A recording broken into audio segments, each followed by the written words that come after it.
At What If, we grapple with some heavy questions, like, are we alone in the universe? And what if we nuked every planet in the solar system? This video is sponsored by Chat LLM. Now, there are over 12,000 nuclear warheads on Earth. Maybe it's not enough to destroy Jupiter, but we did the math and we'll get to just how many nukes it would take to destroy the iconic gas giant. And if you're wondering why we would ever do that, well, this isn't why if, it's what if. Why do we do all kinds of crazy things? Why do we climb mountains or fly to the moon or nuke Mercury? Because it's there. Speaking of nuking Mercury, shall we get down to business? And by business, I mean nuking every planet in the solar system? Let's do it. Mercury, the smallest planet in the solar system. It's basically a rock with an iron core and zero atmosphere. So a nuclear detonation on Mercury would behave completely different than one on our planet. When we think about the raw, destructive power of a nuclear weapon, we think about how they work here on Earth. Their devastating power and impact on human lives come largely from their effect on Earth's atmosphere. The energy of a nuke going off on Earth superheats the air to tens of millions of degrees and creates a rapidly expanding blast of plasma, followed by a crushing shockwave and thermal radiation. Mercury has no atmosphere, so when a nuclear bomb goes off on its surface, there's nothing to carry the deadly pressure wave. There really is no pressure wave at all. And there's also nothing to suppress the radiation. So you wouldn't see that iconic mushroom cloud. Instead, about 80% of the energy would be released as a silent flash of X-rays and gamma rays, which would strike the rocky exterior and vaporize the top layer of the planet's surface. Mercury is a dense, rigid planet with a huge metal core, which means vibrations travel. Hitting it with a nuke would be like banging a gong. A 50 megaton blast, which is the biggest humans have ever set off, would cause the entire planet to seismically ring like a bell for hours after the explosion. And because Mercury is relatively small, the seismic waves would ripple around it and meet up at the exact opposite side of the planet. This could trigger landslides or crack the crust thousands of miles away from the actual blast site, sending giant chunks of Mercury hurtling into space toward the next planet, Venus. Venus. Now, going from nuking Mercury to nuking Venus is going from one atmospheric extreme to another. Like zero atmosphere to all the atmosphere. In some ways, we've tested this before. You see, detonating a nuclear bomb on Venus would be similar to setting one off at the bottom of the ocean. The atmosphere is so dense on Venus that it behaves more like thick liquid than air. At its surface, Venus has 92 times the atmospheric pressure of Earth. That's in line with the pressure 920 meters underwater. That's 3,000 feet underwater. And believe it or not, humans once thought it would be a good idea to nuke the ocean. Way back in May of 1955, American forces performed Operation Wigwam to find out what happens when you detonate an atomic weapon a couple thousand feet underwater. They used a relatively small 30 kiloton fission bomb, the older, original type of atomic weapon. Spoiler alert, it still kills everything underwater, including submarines. Big explosion. It was so dangerous that they never repeated the test. Now, detonating nukes underwater is one thing, but on Earth, there's another thing that's absolutely exploding right now. AI. Yeah, there's no denying it. AI is reshaping how we work, create, and solve problems every single day. But since it blasted into our lives, so many tools have come onto the scene that well, it's hard to keep track of them all. That's where Chat LLM's Abacus AI comes in. It's basically an all-in-one AI command center. Instead of bouncing between a dozen different tools, Chat LLM gives you access to all the top models all in one place. We're talking ChatGPT, Gemini, Claude, Grok, DeepSeek, along with Root LLM, which automatically selects the best model for your task. You need to generate images? Well, it's got Nano Banana and Flux. Want to create videos? You got Sora and Kling built right in. Even full-on presentations, it can research and build those for you too. And the Abacus AI agent can help you build entire apps, websites, automate workflows. It's the makings of a full team in one place. So while we're over here calculating how many nukes it takes to destroy a planet, you could be using AI to build something just as powerful, just a little more productive. And you can access it all for just $10 a month.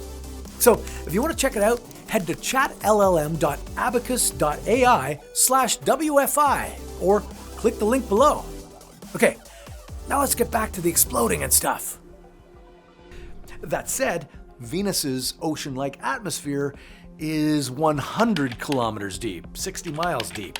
Setting off a big modern fusion bomb, the more powerful thermonuclear weapon on the surface of Venus, would create an insane amount of pressure at the point of explosion.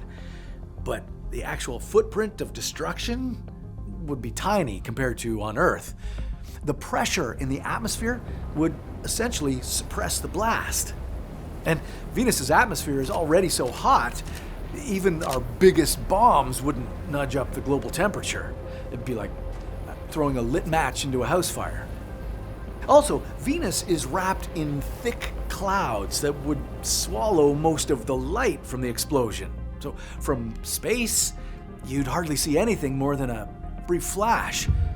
Instead, the explosion would create a bubble of plasma in the sky, which would be crushed and cooled by the high-pressure environment almost instantly. Basically, Venus's atmosphere would swallow the nuke. But what about a celestial body a little closer to home? The Moon. Nuking the Moon is similar to nuking Mercury, except we'd have a way better view of it. With no atmosphere, a nuclear explosion would be completely silent, and there'd be no mushroom cloud and no shockwave. There would be a blast of X-rays and gamma rays vaporizing the surface. What would be different? Well, it would send clouds of regolith everywhere, right at the point of the explosion, and in all likelihood, all around the moon. Yeah, the power of the explosion would ripple around the moon in seismic waves because the moon doesn't absorb energy like Earth does. It would essentially ring for hours, creating massive dust clouds. Now, we know how explosions affect the moon because, well, naturally, humans have already bombed the moon. Sure, we haven't nuked it, but back in the Apollo era, astronauts brought grenade launchers with them and set them up to fire mortar shells at the moon. Now, to be fair, this wasn't like nuking the ocean. This was done as part of a series of seismic experiments to understand the moon's geology. But yeah, grenade launchers on the moon? That's nuts. Now, maybe it grew out of the US Air Force's plan in the early 1950s to actually nuke the moon. Yeah, humans once planned to fire a hydrogen bomb at the moon as a show of force. Apparently, our guy Carl Sagan worked on the project early in his career. That's also crazy. At least if we nuked the moon at night, we'd get a show. For a brief second, that nuclear blast would look like a brilliant new star in the sky, brighter than Venus. Now, what if we nuked something right in our own backyard? Earth. Yeah, Earth. Sadly, we already know a lot about what happens when we nuke Earth. Humans have set off a lot of nuclear bombs in our history. Only 2 have ever been used in warfare, in Hiroshima and Nagasaki, to devastating effect, killing over 100,000 people. But Did you know that over 2,000 nuclear weapons have been detonated on Earth during weapons tests? Yeah, that's right. We've nuked our Earth 2,000 times. From the depths of the ocean right into the thermosphere. We already know what nuking our planet looks like. I mean, if you caught the opening weekend of Barbenheimer, you probably have a good sense of it. We've unleashed nukes as big as 50 megatons on our planet. That would be the notorious Tsar Bomba. It was 3,300 times more powerful than the bomb that struck Hiroshima. We've even nuked our own planet from space. Within a year of the Tsar Bomba explosion, the US lit up the sky over the Pacific with Operation Starfish Prime. This test detonated a 1.4 megaton nuke, flooding the upper atmosphere with radiation and knocking out power to most of Hawaii. If we set off modern nuclear weapons in that stretch today, we'd likely fry most of our electronics, destroy a huge chunk of our satellites, and make low Earth orbit a radioactive no-go zone for decades. Fortunately, we've generally stopped testing nukes on ourselves. Outside of a few tests by North Korea, we ceased testing nuclear weapons in the 1990s, and we've actually gotten rid of a good chunk of them. But there are still more than 12,000 nukes out there. So, what if we launched all of our weapons at Earth? Well, it goes without saying it would be a total disaster for human civilization and for the environment. Massive shockwaves and nuclear winters, but the planet itself wouldn't flinch. It would take billions upon billions of megaton bombs to put Earth in any danger of blowing up. If we set off all our nukes at once in one location, well, it would create a stupendous explosion, leaving a huge crater 10 kilometers wide, 2 kilometers deep. It would still cause a nuclear winter, but Earth itself would be perfectly safe from our entire arsenal. Mars. Now, when we're not nuking ourselves, there have been some thought experiments put forward with the idea of nuking our red neighbor, Mars. Why? Well, in order to melt down the carbon dioxide in its polar ice caps and kickstart the greenhouse warming effect to make the place more habitable. So, what if we dropped a Tsar Bomba-sized weapon somewhere around the Martian poles? If the idea is to warm the place up, then the plan would backfire dramatically. Mars is dusty, cold, and it has an atmosphere. A nuclear explosion would create a sizable shockwave, along with seismic waves that would kick up so much dust into the thin atmosphere that it would block out the sun, creating a nuclear winter that would make Mars even colder than before. And it wouldn't release carbon dioxide in any significant quantity. You'd also be vaporizing history. The Martian ice caps are enormous time capsules containing ancient climate records and possibly the chemical building blocks for life. A nuclear strike would destroy all that scientific data forever. It could also kill the rovers, and we love the rovers. So, Elon, please don't nuke Mars. Jupiter. Now, if you're gonna nuke a planet, nuke Jupiter. It's used to it. Or at least it's used to getting hit by asteroids and comets, because it's just so darn big, everything hits it. In fact, we already know what happens when something hits Jupiter with nuclear weapon level impact, because it happened back in 1993. We'll get to that in a moment, but first, what if we hit it with everything we've got right now? Well, if we packed all 12,000 nukes onto one supersized spaceship and detonated them, it would look kind of like this. Womp womp. The explosion would create a temporary, localized hot bubble in the upper atmosphere. Because this planet has no solid surface to create a shockwave against, the energy would ripple outwards in a wave and dissipate into the surrounding gas. A few seconds later, the violent, thousands of miles deep storms of Jupiter would swallow the bubble. Now, if we dropped it any further inside the planet, it would be the same story, but the fireball would be squashed into a tiny sphere by Jupiter's intense pressure. Now, I promised I'd answer that question. How many nukes would it take to destroy Jupiter? Destroying a planet in astrophysics means producing enough energy to blow all of its mass completely apart so that gravity can't pull the planet back together. And that's a mind-blowing amount of energy. We think of Jupiter as just one of our space gang, but really, it's got twice the mass of the rest of the planets combined. To blow it apart, we'd somehow need to create a huge number of nukes, more than we have now, and get them to the center of Jupiter, and set them all off at the same time. But the pressure at the center of Jupiter is hundreds of millions of pounds per square inch, and the temperature is something like 24,000 degrees Celsius, 43,000 degrees Fahrenheit. You'd need a ship that could withstand unbelievable pressure and heat just to get your nukes in there. Even the guys who said, "Hey, let's nuke the moon," would shake their heads. And then there's the impossible number of nukes it would take to actually explode Jupiter, because it would take approximately 100 quadrillion times the total combined nuclear arsenal of Earth to blow Jupiter to smithereens. It's not happening. But what would happen if you nuked Jupiter with today's arsenal? Well, just about nothing. Jupiter shrugs. How do we know this?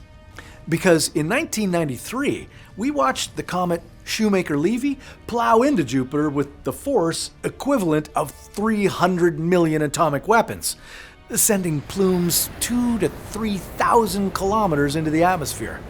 It heated Jupiter's local atmosphere to temperatures of 40,000 degrees Celsius and left massive scars on its surface that lasted for months. But no, Jupiter didn't ignite and turn into a star, and it wasn't destroyed. It basically got a black eye and kept on trucking, because that's how Jupiter rolls. And 300 million nukes is a lot more than our 12,000. What could we nuke that would actually make a dent? Well, stick around till the end of the video to find out. Saturn. Okay, having seen what happened to Jupiter, or what didn't happen to Jupiter, you can guess what would happen if we nuked Saturn. The planet would quickly absorb the shock of the blast, and nothing else. Nuking gas giants is less satisfying than you'd think, so what if we nuked Saturn's legendary rings? Well, Saturn's rings are a trillion chunks of ice, so nuking them would be like a supersized version of a meteorite strike. Combustion, vaporization of ice, followed by an explosive vapor cloud shockwave that blasts a hole in the rings. And then the magnetic field would take all those particles of nuke and ice and irradiated rock and blast them into space, or suck them down into Saturn. Not long after, the rings would seemingly heal themselves. They're a dynamic system, so within just a few days, the particles would rearrange themselves and close the gap as if nothing happened. Up next, Uranus. So, what's cool about the idea of nuking Uranus? Well, if we set off a thermonuclear weapon deep in the mantle, the shockwave would hit the methane-rich layers so hard, it would snap the molecules apart. The intense pressure would turn that carbon into solid diamonds, essentially creating a localized radioactive diamond storm. And you'd get this flickering light show in completely random places across the planet that could be bright enough to be seen across the entire solar system. That's pretty cool. Neptune. The farthest planet in the solar system. If we set off a nuclear weapon this far away from Earth, It would only be visible to high-end telescopes like the Hubble or the James Webb. Now, like Uranus, Neptune is a fascinating planet with a thick gaseous atmosphere. It has layers of ice and supercritical water, and quite possibly diamond rain. Setting off nuclear bombs would just accentuate the diamond rain. Now, we know that its atmosphere is thousands of kilometers thick, so any bombs near the surface would be compressed by the pressure and make more diamond rain. It's possible that there are diamonds the size of icebergs down there. But ultimately, to a planet the size of Neptune, it would hardly make a ripple. Now, what about the other fan faves from around the solar system? Well, if we hit Pluto with a nuke, it would react kind of like Mercury, except colder. There's a bigger vapor cloud because of all the incinerated ice, but there's no atmosphere, so the detonation would take on that now classic blue burst of X-ray and gamma ray energy and then quickly dissipate. Sort of like a tiny supernova pulse. What about the sun, you ask? Well, any nuclear weapon would likely melt before it could reach the surface, but if it did make it and go off, again, it's like dropping a lit cigarette into an open volcano. The sun is already a non-stop nuclear explosion. A single large X-class solar flare can release the energy of 1 billion megaton bombs all at once.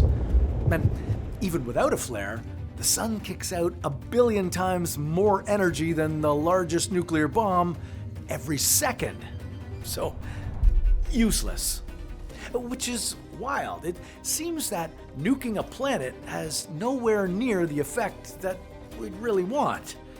Because even though they're the most powerful weapons ever created by humans, and phenomenally dangerous to us, they pale in comparison to the strength and resilience of the massive planets hurtling around our solar system. Now, if you really want the satisfaction of properly nuking something in the solar system, well, we'd have to aim for something much smaller. Say, a comet. Yeah, we could nuke a comet. Along with laser ablation and kinetic impactors, it's actually one of the last-ditch strategies we're working on to deflect or destroy asteroids humming their way toward Earth. Okay, now that was satisfying. I mean, explosions are really satisfying. Now, you ever wonder what happens when two stars collide? Well, that's a story for another What If.